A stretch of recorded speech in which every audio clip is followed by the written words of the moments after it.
예수님은 부활하시고 승천한 지 40일 만에 그의 제자들에게 다시 부활하시고 승천하시기 전에, 하늘로 올라가시기 전에 요한복음 14장에 보면은 내가 너희를 고와 같이 내버려 두지 아니하리니 다시 오시겠다고 말씀하시고 승천하십니다.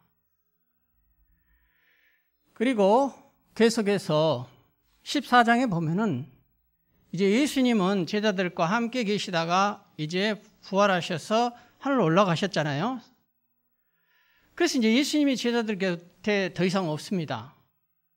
그래서 예수님께서 부활하시기 전에 요한복음 통하여 말씀하시는 것이 무엇이었냐 하면은 이제 또 다른 보혜사, 여기서 보혜사란 말은 돕는 하나님을 말합니다.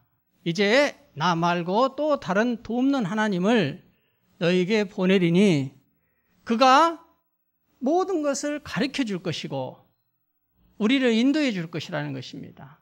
예수님의 제자들뿐만 아니라 우리들까지도 이제 예수님이 떠나고 안 계셔요. 그래서 우리를 인도해 주실 것이라는 것입니다. 가르쳐 주시고. 그리고 이 모든 것을 생각나게 할 것이다. 예수님께서 평소 제자들에게 가르치고 깨우쳤던 그 모든 말씀을 다시 생각나게 해 주시겠다. 이렇게 말씀을 남기시고 승천하셨습니다. 그러면서 계속해서 말씀하시는 것이 이제 근심하거나 두려워하지 말라. 그의 제자들뿐만 아니라 이제 예수님이 하늘에 올라가셨다고 예수님을 믿는 저와 오늘날 이 세대까지도 모두 우리 각 개인이 살아가는 문제에 있어서 근심하거나 두려워하지 말라고 말씀하셨습니다. 왜냐하면 또 다른 성령 하나님께서 이제부터 우리를 인도해 주실 것이라는 것입니다. 그러면서 먼저 요한 사도, 이 요한 일서를 지었던 요한 사도는 1절부터 4절까지 우리는 승천하신 이후에 예수님을 이제는 생명의 말씀을 통해서 사귈 수 있음을 말씀하고 있습니다. 예수님은 지금 하늘로 올라가셔서 우리 곁에 안 계시지만은 그럼에도 불구하고 예수님께서 남겨두신 이 생명의 말씀을 통하여서 하나님과 우리는 계속해서 사귈 것이라는 것을 말씀하고 있다는 것입니다. 1절부터 4절 사이에.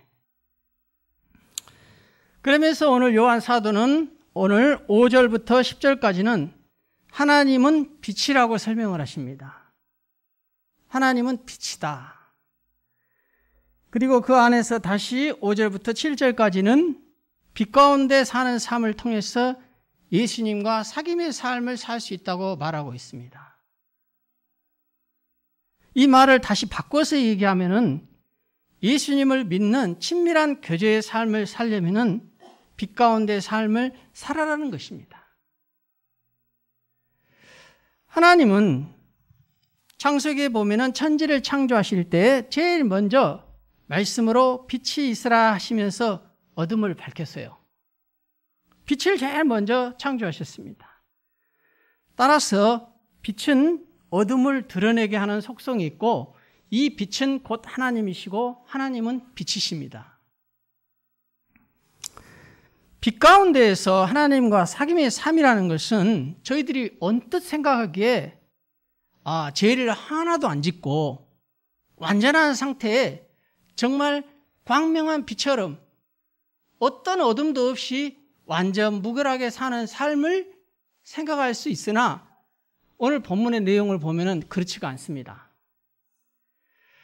7절에서 보면은 예수의 피가 우리를 모든 어둠의 죄에서 깨끗하게 하실 수 있음을 먼저 믿고 그 다음 8절부터 10절에 나온 것처럼 빛 가운데 사는 하나님과의 사귐의 삶이라는 것은 빛 가운데 하나님께서 빛이기 때문에 빛 가운데 하나님 앞에서 우리 자신의 죄와 허물을 얼마나 드러내놓고 살 수 있느냐의 문제입니다. 완전히 내가 빛으로 사는 내가 완전히 하나님처럼 완전 무결한 빛된 상태를 얘기를 하는 것이 아니라 하나님은 빛이시지만은 우리는 죄인이잖아요. 우리의 죄와 허물을 하나님 앞에 빛으로 내 모습을 얼마나 드러낼 수 있느냐의 문제라는 것입니다. 하나님과의 빛 가운데 사는 삶은. 그러면서 우리가 죄인임을 부인하는 죄에 대해서 언급하고 있습니다. 우리가 예수님을 믿으면은 하나님과 성도와의 사귐이 있게 됩니다. 또한 성도와 성도의 또 사귐이 있는 것도 당연합니다.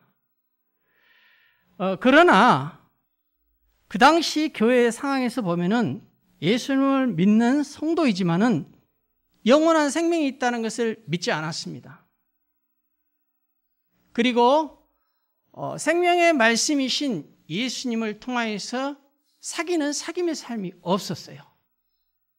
주님이 주시는 축복과 부여를 누리지 못하고 살아가는 성도들의 부류가 있었습니다.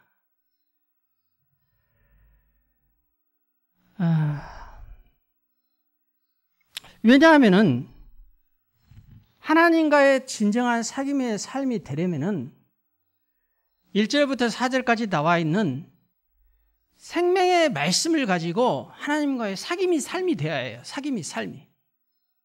매일매일 하나님의 말씀을 통하여서 예수님은 이미 부활 승천하시고 안 계시기 때문에 그가 남겨놓은 생명의 말씀, 예수 그리스도께서 나타내신 계시, 그 말씀을 통하여서 하나님과 계속해서 사귐의 삶을 살도록 했다는 것입니다.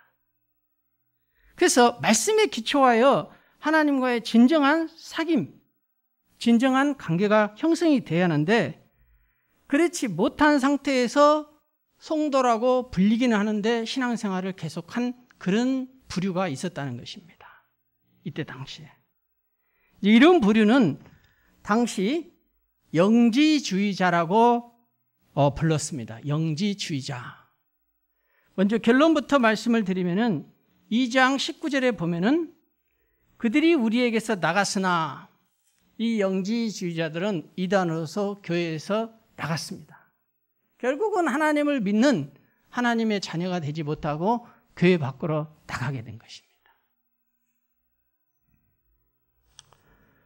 그러면 이런 영지주의자들이 하나님과 사귐을 갖지 못한 데에는 두 가지 이유가 있습니다. 그 첫 번째는 그들은 성도라 하지만은 빛 가운데 행하지 않았습니다. 5절에 보면은 요한 사도가 복음을 설명할 때 하나님은 빛이라고 설명하고 있습니다. 하나님은 빛이십니다. 성경은 하나님을 우리에게 소개할 때 때로는 사랑의 하나님이라고 하기도 하고 어떨 때는 공의의 하나님이라고 설명하기도 하지만은 오늘은 하나님의 속성을 요한 사도는 빛이라고 설명하고 있습니다.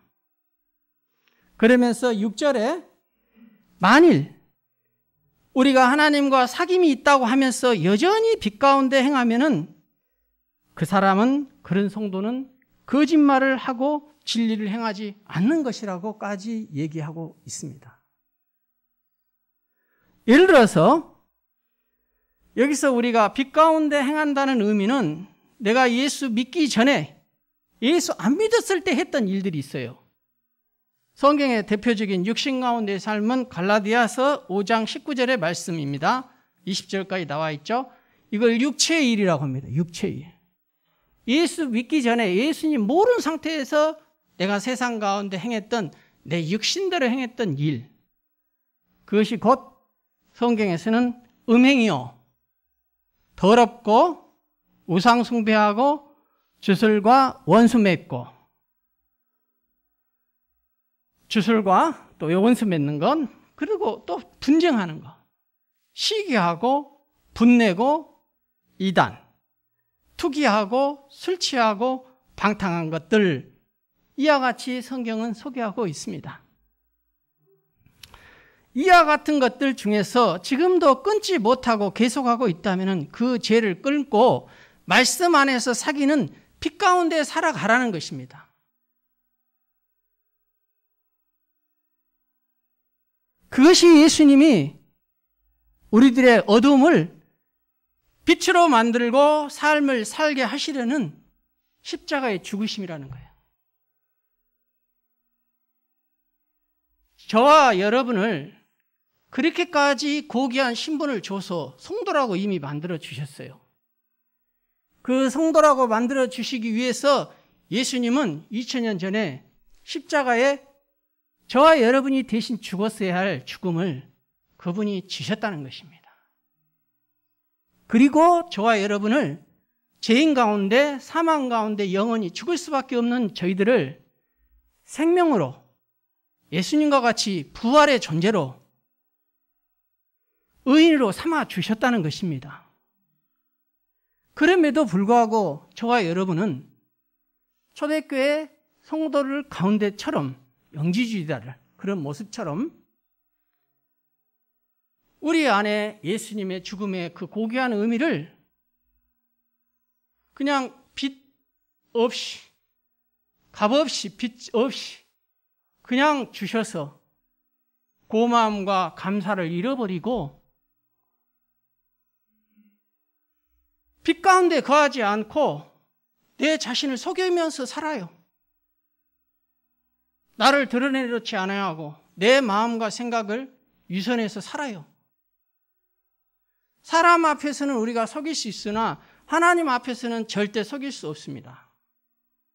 하나님은 정확하시고 우리들의 마음의 내면의 동기까지도 다 아시는 분입니다. 때문에 그 빛이신 하나님 앞에 우리 자신의 허물과 부족함과 죄악을 드러내라는 것입니다. 고백하라는 것입니다.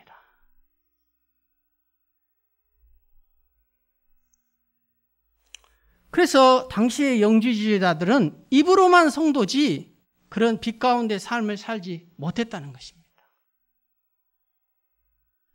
오늘날 우리 성도들의 우리 자신들의 모습을 보더라도 이와 같은 모습이 있을 수 있다는 것입니다. 빛 가운데 산다는 것은 내가 온전한 상태에 죄짓지 않은 완전한 빛의 삶을 말하는 것이 아니라는 것입니다. 나의 죄를 십자가의 죽으심 때문에 그 예수 그리스도가 생명을 흘려서 그 거룩한 보혈의 피로 나의 죄 덩어리를 씻어 주셨다는 것을 믿고 의지하는 것입니다. 아멘. 그리고 내가 그 십자가의 보혈의 피를 의지하기 때문에 나의 옛된 속성, 옛 모습은 하나님 앞에 감추임 없이 고백하고 드러내겠다는 것입니다. 이게 빛으로의 삶입니다. 그리고 이와 같은 하나님과의 관계에서의 삶이 빛 가운데 사는 사귐이라는 거예요.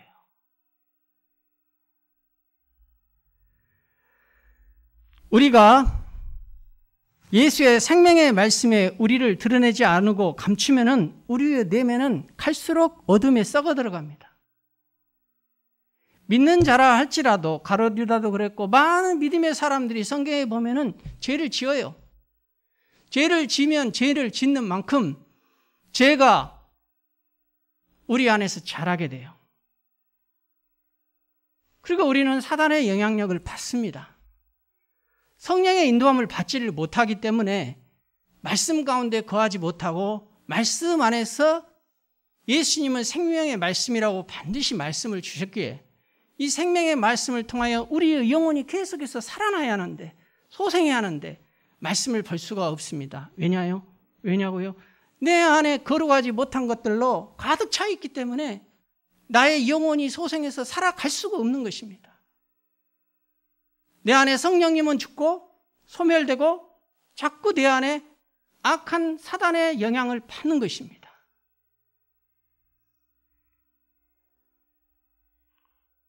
사랑하는 성도 여러분, 우리들이 실수할 수 있는 맹점 하나가 있습니다. 우리는 과거에 지었던 죄를 한번 하나님 앞에 용서받으면 그걸로 다 끝난 것처럼 생각하고 계속해서 반복적으로 또 새로운 죄를 짓고 살아요. 우리가 깨어서 예수 그리스도의 십자가의 죽음과 그 보혈의 피로 나 자신을 계속해서 새롭게 깨끗하게 씻고 성화된 삶을 살지 않으면은 저와 여러분은 언제라도 사단의 영향을 받을 수가 있어요. 사단의 도구가 될 수가 있습니다. 우리들의 삶 속에서 빛 가운데 하나님과 사귐을 갖지 않으려는 것이 있어요. 왜 우리들은 그렇게 하나님과 성경의 말씀을 빛 가운데 살아라고 그랬는데 당시 영지주의들뿐만 아니라 오늘날에 그와 같은 대표적인 그 사상을 가진 이가 오늘날 구원파잖아요. 왜 그렇게 하느냐? 왜 그러느냐? 성도를 하지만 왜 자꾸 그러느냐? 우리들이 믿었던 핵심 교리가 있어요. 신앙의 교리가. 그 핵심 교리 중에서 어떤 교리가 있느냐? 한 번 구원받으면 영원히 구원받아 우리들의 행동이나 행함에 대해서 책임지지 않으려는 그런 잘못된 신앙관 때문에 그렇습니다. 구원은 분명히 믿음으로 말미암아 구원 얻고 그 구원이 믿음으로 말미암아 구원 얻는 것은 여러분 말할 수 없는 값진 것입니다. 이 세상 그 무엇과도 바꿀 수 없는 너무너무 귀한 것입니다. 그러나 자칫 생각하면은 한 번 믿음으로 말미암아 구원 얻었다는 것으로 말미암아 마치 영주주의자들 초대교회 이단처럼 영역이 분리됐다고 생각을 하는 거예요. 나는 이제 영혼이 구원받았기 때문에 이 나의 영혼은 천국 간다고 믿어버리고 나의 육신은 이 세상 가운데 어떻게 살든지 죄를 짓든지 아무 상관없이 생각하는 이런 구원파처럼 생각하며 사는 성도들의 신앙이 있다는 것입니다. 이거 잘못된 것입니다. 이게 영육 이원론이고 이런 영지주의자들에게 영향을 주었던 초대교회에 사람이 있어요. 펠라기우스라는 사람이 있는데 이 사람이 펠라기우스 사상을 만들어내가지고 영지주의에게 영향을 끼치고 그 영지주의의 영향을 받아서 오늘날 현대 교인들 중에서도 이와 같은 삶을 살고 있는데 이거 하나님이 결단코 기뻐하지 않으십니다. 사랑하는 성도 여러분, 하나님의 말씀에 비춰봐서 죄를 끊어야 합니다. 죄를 끊으십시오. 죄를 끊지 않으면 교회 밖으로 나간다고 그랬습니다.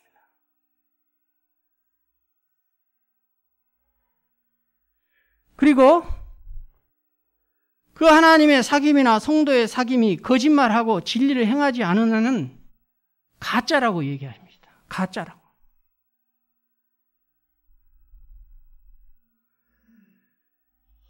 또 한 가지 말씀을 드리겠습니다. 당시의 영지주의 이단이 하나님과의 진정한 사귐을 갖지 못하는 또 하나의 이유가 있습니다. 8절 한번 읽어봅시다. 8절.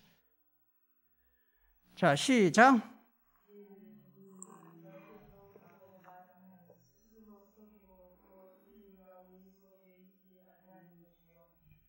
아멘.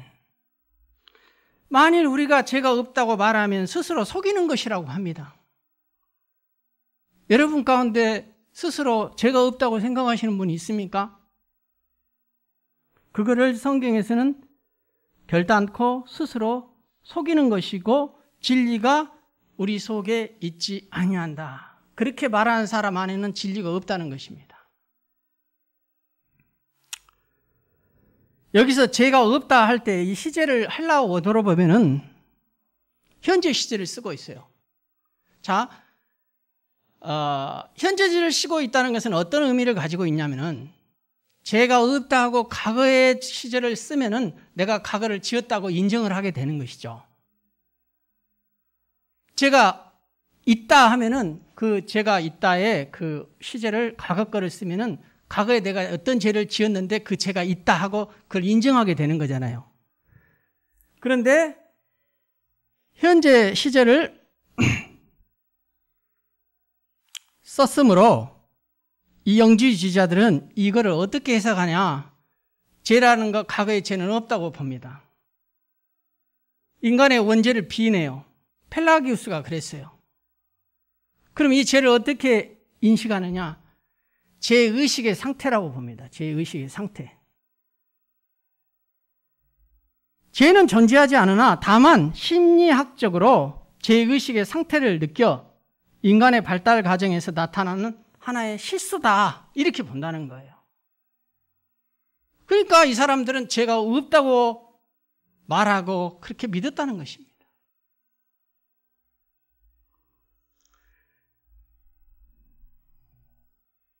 그래서 인간의 본성의 타락을 부인합니다. 아담이 타락된 것을 부인해버려요. 그러나 이러한 그들의 사상은 분명히 잘못된 것입니다. 그리고 이렇게 성도들이 하나님을 믿는 것 분명히 잘못된 것입니다. 때문에 영주의주의자들은 스스로 죄를 지을 수밖에 없는 인간의 실존을 인식하고 죄를 고백해야 한다는 것입니다. 인간은 죄인입니다. 인간의 실존 자체가 이미 아담 이후에 죄를 지은 죄성을 가진 죄인들이라는 것입니다. 하나님의 은혜가 없이는 하나님의 용서하시는 십자가의 죽으심과 보혈의 피로 죄인된 우리를 의인의 상태로 옮겨주신다는, 그래서 하나님의 은혜가 없이는 인간 스스로는 죄 짓기 전에 인간의 선한 상태와 같이 살 수가 없다는 것을 인정해야 하는 것입니다. 때문에 우리가 성도를 할지라도 날마다 하나님의 말씀에 기초하여 하나님과 사귐을 갖지 않으면은 성도라고 불리울 수는 있지만은 실제 빛 가운데 하나님과의 사귐의 삶이 없게 된다는 것입니다. 그러면 우리 안에 생명이 없어요. 생명이 자라지를 않습니다. 내 안에 말씀이 없기 때문에 죄가 없다고 보는 거예요. 죄가 없다고 생각을 하고 남의 죄에 대해서는 죄가 있다고 생각하고 정죄하고 판단하기 쉽다는 것입니다. 왜? 내가 의롭다고 생각하고 나를 죄 없다고 생각을 해버리니까 남에 대해서 정죄하고 판단하고 죄가 있다고 보는 것입니다. 그러나 성경에는 모든 사람이 의인이 하나도 없다고 그랬습니다. 모든 사람이 죄인이라고.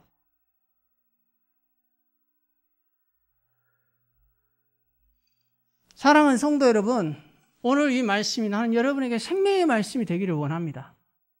9절에 한번 보십시오. 만일 우리가 성경의 말씀대로 우리 스스로 죄를 인정하고 고백하면 우리 죄를 용서해 주신다고 하나님 말씀하셨어요. 부끄럽죠? 나도 부끄러워요.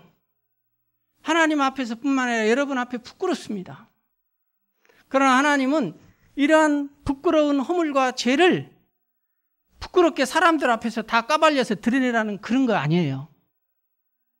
하나님 앞에서 나의 죄를 인정하고 고백하면은 그분은 미쁘시사 의로우시사 우리의 죄를 사하시고 우리를 모든 불의에서 깨끗하게 해주신다는 것입니다. 그렇게 깨끗하게 해주시기 위해서 예수님이 십자가에 못 박혀 죽으셨던 것입니다. 아멘.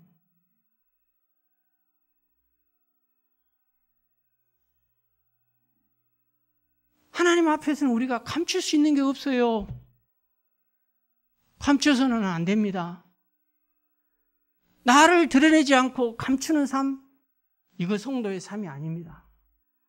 우리는 나를 하나님 앞에 드러놓고 내 자신의 연약함과 허물을 고백하고 하나님의 용서함의 은혜와 은총을 입어야 할 자들이라는 것입니다.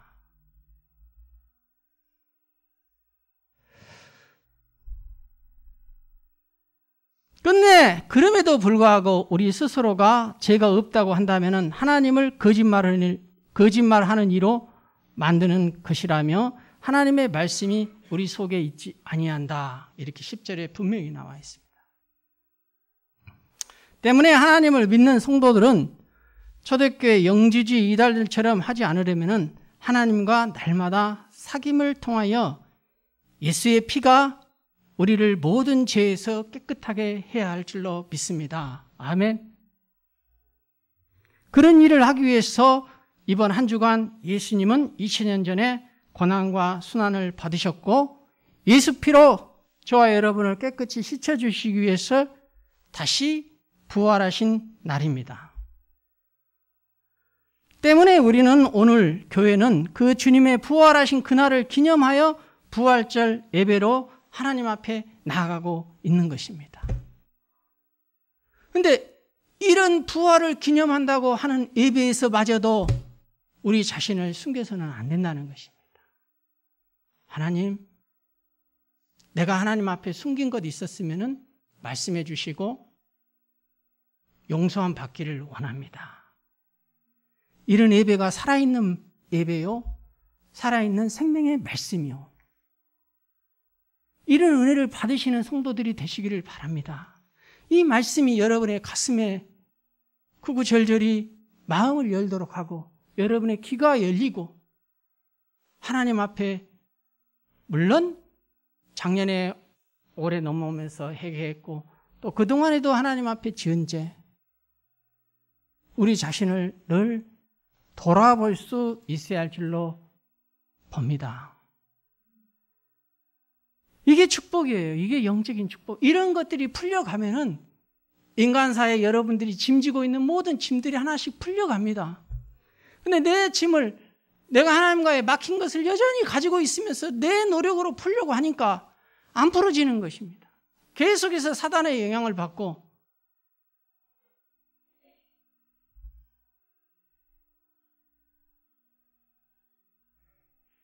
그래서 빛 가운데 행한다는 것은 절대 자기 의지, 노력으로 하는 것이 아닙니다. 오직 하나님의 은혜로 하는 것입니다. 제사함을 받는 하나님의 은혜로. 그래서 우리는 그 용서함의 은혜를 여러분이 받아 누리십시오. 마음껏 누리세요.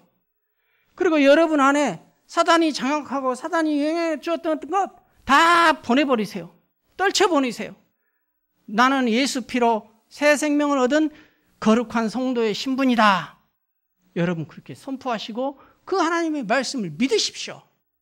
그리고 믿으셨으면 어떤 과거의 습성, 습관, 여러분이 가지고 있는 의지로 끊으시기 바랍니다. 끊어집니다.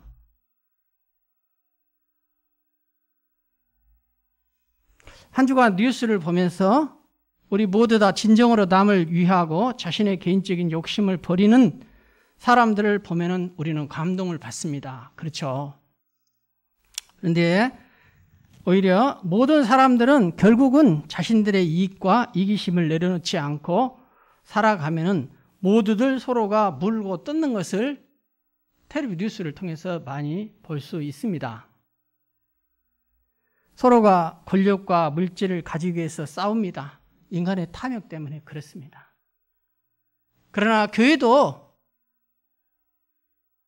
한번 구원받은 은혜에 그치고 그 이후에 계속해서 하나님과의 빛 가운데 나아가 사귐이 없는 삶을 살면은 교회도 마찬가지가 될 수 있다는 것입니다.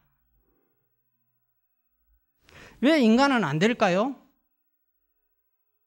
왜 하나님은 성경에 보면 된다고 말씀하는데 실제로 우리의 삶의 신앙생활에 보면 교회가 안 되고 있는 게 더 많아요? 왜 그럴까요?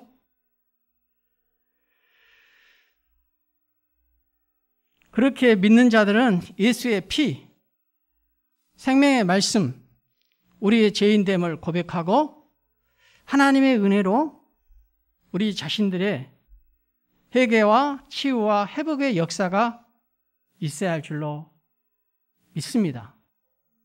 그럴 때 그런 공동체는 하나님의 은혜를 받은 공동체가 되고 그 안에 속해 있는 성도들은 영이 살아납니다.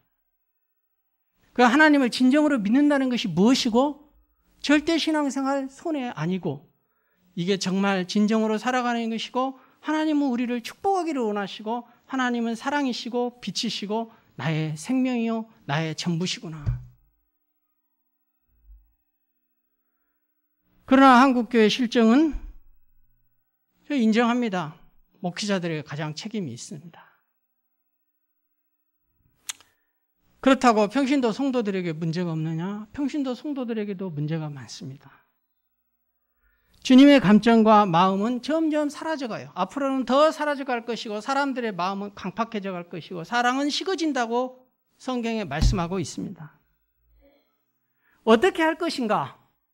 어떻게 해야겠습니까? 오늘 하나님의 말씀을 보면 두 가지로 요약이 됩니다. 7절에 빛 가운데 행하면 우리가 서로 사귐이 있고 예수의 피가 우리를 깨끗게 하실 것입니다. 아멘. 빛 가운데 행하면. 그래, 내가 완전해서 빛 가운데 행하라는 것이 아니라 내가 연약하고 부족하지만 이 연약하고 부족한 허물을 하나님 앞에 나가는 것 자체가 빛 가운데 행하라는 이런 은혜를 주셨다는 것이죠. 우리는 영적인 진리를 들어도 깨닫지 못하고 또 반복해서 그렇게 살면 안 된다는 것입니다. 아멘. 빛 가운데 살면 됩니다. 빛 가운데. 두 번째는 9절에 만일 우리 죄를 자백하면 우리 죄를 용서해 주시면 우리를 모든 불의에서 깨끗해 주신다고 합니다. 이제 저와 여러분이 이렇게 생명 되신 부활의 기쁨을 누리시며 빛 가운데 행하며 우리의 죄, 나의 죄를 고백하며 하나님과의 사귐이 있는 성도들이 되기를 진심으로 축복합니다. 아멘. 그래서 빛 가운데 사는 사귐의 삶을 날마다 사시는 귀한 성도님들이 되시기를 축복합니다. 예수님의 이름으로 축복합니다.